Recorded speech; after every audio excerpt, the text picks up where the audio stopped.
Hello, I'm Dr. Robert Evans III, and I'm founder and CEO of Empowerment Counseling and Training Services. I'm here with the second part of a three-part series on new normal discussions. Today, we're going to be talking about difficult conversations with our children about race.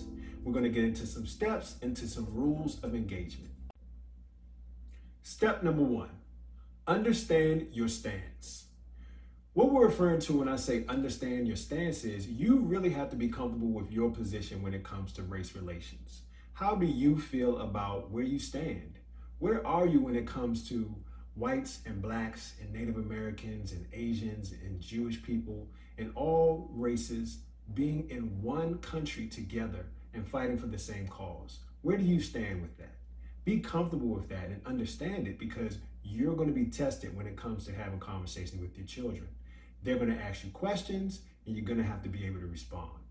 Understand your stance. Step number two, be prepared for anything. When it comes to having difficult conversations with our children, especially conversations about race, we want to be prepared for anything that we may hear from them. Our children are very sharp, and oftentimes we underestimate them. They're very intuitive and they pay attention. They're also able to read our emotions and take our temperature, even when we don't know we're being read. So we need to be in control of our emotions throughout the conversation and remain calm. So being prepared means that if you need to meditate prior to the conversation, if you need to drink some tea, then that may do the trick. Whatever you need to do so that you can remain calm throughout the conversation, do it, because you need to be prepared. Step number three, be 100% honest and transparent when it comes to having these conversations. What do I mean by honesty and transparency? If your children ask you a question about how you feel about race relations in America, you need to be honest. They are going to be able to read when you're not telling the truth anyway, and they're going to be able to see if your actions don't add up to your words. But also transparency, that's very important. Be open and transparent about your struggles with race relations, what you've gone through. If you've made some decisions in the past that were not friendly or kind, and you've changed your mind and you've been able to overcome those things, you want to be completely transparent about that, because you never know what your children are struggling through, and that may help them. So you want to be 100% honest and 100% transparent. Step number four, identify right and wrong. This one may be a tough one for some of us because we're not perfect individuals by far. We make mistakes. And oftentimes, especially when we were young, we may have done the wrong thing. And when we're having these kind of conversations with our children, it's important to be able to identify the right and the wrong. Be able to identify the things that you did wrong with your children.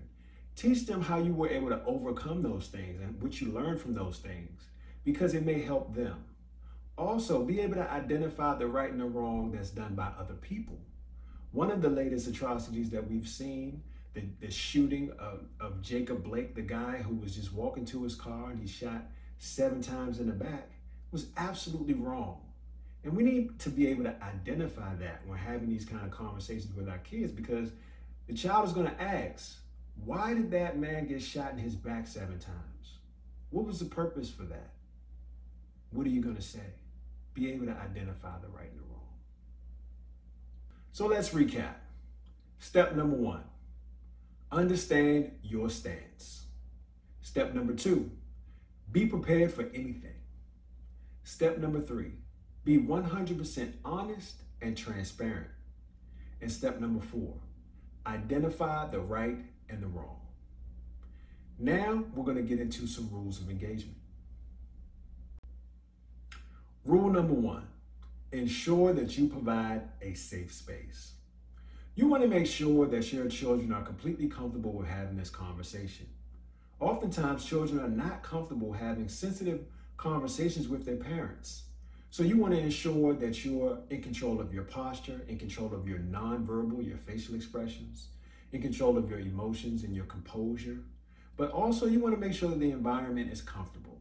If you need to take them to a park or someplace where they're going to enjoy having a conversation, do that. But you want to make sure that they feel safe in having this conversation. Rule number two, don't interrupt. And I had to say it that way because some of you parents, this may be tough because you love just interrupting your children when they're in the middle of their speech or when they're giving their opinion. But after you've done all that work of providing this safe space for them, you're going to have to listen to everything that they have to say. Really make sure that they're getting out their point of view. Don't interrupt. Rule number 3, use ORs. Open-ended questions, affirmations, reflections, and summaries. This is a great strategy pulled from motivational interviewing, which is good for pulling information from difficult people, especially from children who are really just uncomfortable with talking, or maybe they don't know how to articulate what they want to say. You want to be able to get them to open up and get as much information from them as possible. Use ORs. Open-ended questions. Basically, we don't want to ask yes or no questions because that's all you're going to get is a yes or a no. Do you have any thoughts or anything that you've been thinking about as far as what's been going on lately in the news? No, I don't have any thoughts on anything right now. Okay. You want to ask questions that are going to get your children to think and really get to the bottom of what they're feeling. So instead of saying, did you like what you saw on TV? You want to say, how did that make you feel? Questions like that will get them to really explain how they feel about a situation. Open-ended questions. And I will switch up the question to tell me, what have you heard about what's been going on lately? I've heard Trump being impeached and about people breaking into the Capitol. I've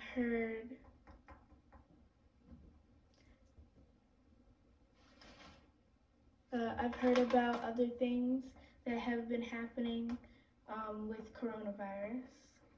Oh yeah, there's a lot going on with coronavirus. Affirmations. Now this is important because this is where you're going to make a connection with your children.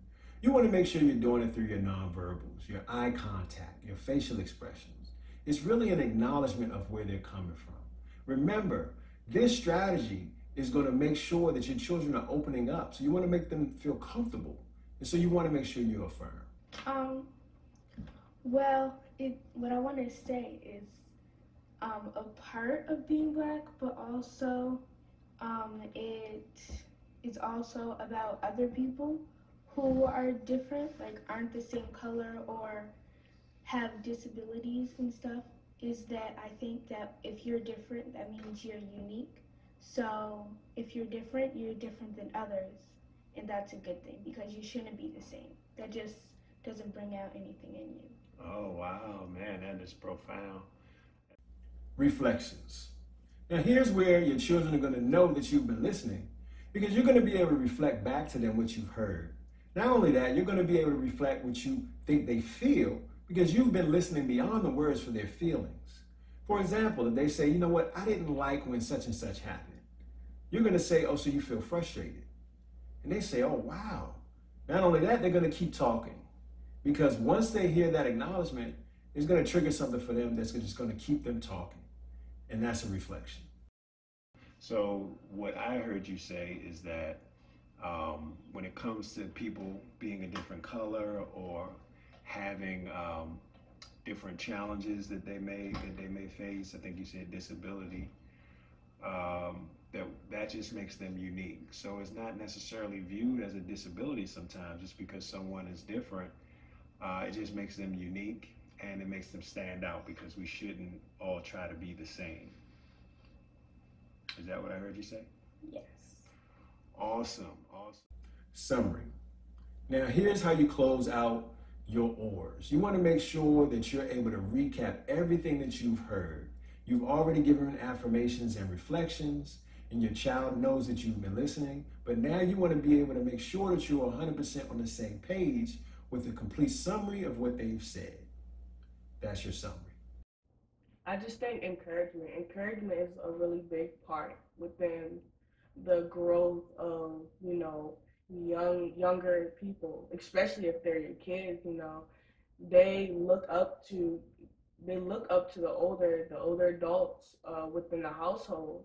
So I just think encouragement is a bigger part in a child's growth. Yeah, so encouragement. Okay. Well, just to recap, I think this was a good discussion. Did you have anything else you wanted to say about inequality in America? No. No. That's But you covered a lot. You talked about the history of America and where we came from and where we are and how inequality is a big piece of the American puzzle, which I thought was a really, really great analogy, by the way. And you said that piece of the puzzle is something that just needs to be fixed. You know how you try to fit a puzzle piece in and it won't quite fit in good, you try to force it? Kind of reminds me of that. So we need to do some things to make sure that puzzle piece is fixed. You talked about responsibility of us all to educate ourselves on our history. I think that's really, really important. And those people who are in denial of the history need to get some courage, because basically it's fear that's holding them back, and they need to get some courage, get up on their history, so that they can say, okay, you know what, let's not have history repeat itself. Let's do something different. As far as families go, and the responsibility that we have a responsibility to communicate with each other, encourage each other, and make sure that we expose each other and make sure that we expose you guys to other cultures and other races so that you can learn more history and we can all get to know each other and become a unified country. Did I get that right? Yeah. So to recap rules of engagement, ensure that you're providing a safe space for your children to speak. Don't interrupt and use ORs. In closing, hopefully this video has provided some insight and some guidance as to how to have difficult conversations with your children about race or any other difficult conversations for that matter. Our children are precious gifts to us, and we want to make sure that we're able to take care of them and we're able to provide a safe environment for them to open up. Stay tuned for part 3 of this discussion, where I will be giving practical tips on how to manage implicit bias. I'm Dr. Robert Evans III, founder and CEO of Empowerment Counseling and Training Services. For more information on our training services, please visit us at empowertoday.net.